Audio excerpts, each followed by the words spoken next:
The Weekly Quest is sponsored by Nerd Fuel. Hey Questers, and welcome to The Weekly Quest. We're doing something a little bit different this week and doing our news video on Friday. If you're looking for something specific, there are timestamps down in the description. Let's jump right in because there is a lot to cover. First up, this past week was the Online Game Developers Showcase from Facebook. During the week, we saw some interviews and more game info, but most interesting to me was the brand new trailer for Phantom Covert Ops, the stealth action game, which we now know is coming to the Quest and other VR platforms on June 25th. So we are a couple of months out still, which I know to some will drive you crazy, but to me, I'd rather see a completed and polished game than a rushed game. Also announced this week was the closed alpha for Echo VR, which starts next week on March 26th.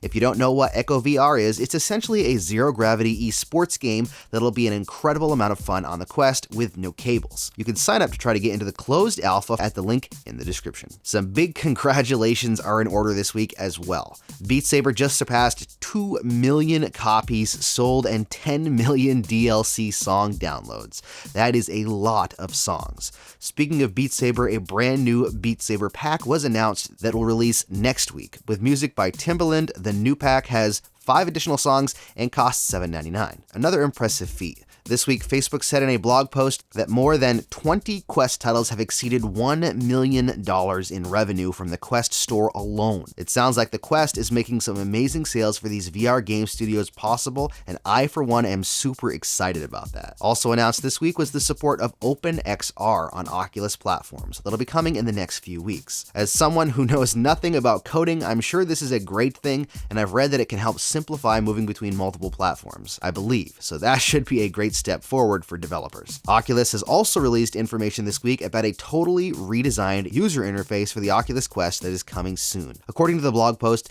the redesigned universal menu is a personal dashboard that lets you navigate between immersive environments and 2D apps, control your device, and stay connected with people and with your system's status well in VR. Our new design organizes information more clearly to help you navigate to commonly used system apps like Explore, Store, Browser, and TV more quickly, as well as access key settings like brightness and volume. It also brings your recently and frequently used apps front and center so it's easy to jump back into the action. Another part of the update is immersive overlays. New immersive overlays make it possible to bring up content like the universal menu without leaving the app you're in. That means it's easier than ever to find and control system functions without missing a beat. No need to return home. Plus, tools for sharing and connecting are right at your fingertips while you explore in VR with seamless access to functions like making a friend request, casting, or live streaming. And finally, the new Oculus browser will now support multiple windows so you can actually multitask, with support for multitasking in other apps like the store coming at a later date. Sponsor break time, and then we talk about a possible new Quest headset and new games. If you're looking for a morning pick-me-up or heck any time of the day, I'm not judging, check out Nerd Fuel. Nerd Fuel makes smooth and delicious small batch coffee, both whole bean and ground. This ain't your daddy's coffee either. With flavors like maple bacon and apple cinnamon, you'll be ready to jump back into your game and kick some tail, or just take on the day. Nerd Fuel is all about making the world a better and nerdier place, so they donate 20% of all profit to charity. Plus, with their nerd guarantee, if you don't love your coffee, they'll send you another bag on them. So check them out at nerdfuel.com.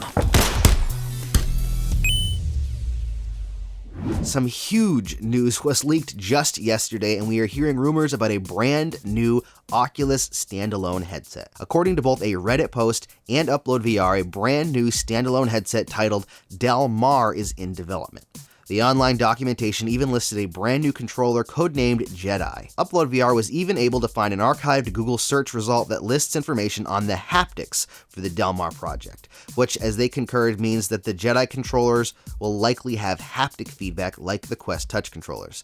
Does this mean we are already seeing a Quest successor being worked on, or is this a totally different product? Unfortunately, we don't really know much right now, but it's an exciting development to say the least. I wouldn't get too hasty though and start regretting your Quest purchase, as I've talked with several developers who are working on Quest projects slated for next year, so there is no doubt that the Quest will continue to be supported for a while. My assumption is that even if Del Mar is what we would consider the Quest 2, we probably won't even see it at OC7, and if we do, we might get a passing mention. With 90% of those who bought the Quest during the holiday season being new to the Oculus ecosystem, they would be greatly alienating a large portion of their new users if they were to release a new headset so quickly. So what is Del Mar? Who knows? It could be a new Quest, or it could be something totally different. We'll have to wait to see. Well, unless you've lived under a rock for the past little while, you probably know that Half-Life Alyx releases on PC VR next week. And although this isn't Quest specific, it's such a big event I had to bring it up. SteamVR even just had an update to make Quest tracking better ahead of the release, so if you're planning on jumping into the world of Half-Life using either Link or VD next week, I would love to hear about your experiences. Next week is also a pretty freaking big week for Quest games as well. The Room VR, the stunning escape room puzzle game, launches next week on the Quest. Down the Rabbit Hole, a brand new Wonderland-based platforming puzzle game, also launches next week. And finally, a Go Game Board in B-Team also launches next week as well. As far as new releases on the Quest this week, we saw Color Space, which is a super relaxing and honestly amazing coloring book experience on the Quest that allows you to step inside of the pages of a coloring book and just color the world and see it come to life. Also this week, Pistol Whip saw its largest update yet with the release of Full Throttle, which adds a new scene and some additional modifiers. Well, that's all the news and updates I have for this week. What do you think that Project Del Mar is? Is it a new Quest? Is it a different standalone headset? Let me know down in the comments what you think. If you want to get the most out of your Quest, don't forget to hit the subscribe button and click the bell icon for notifications. Plus, if you want to check out more videos over the weekend on the Oculus Quest, you can find them right there. Thank you so much for watching, and happy questing.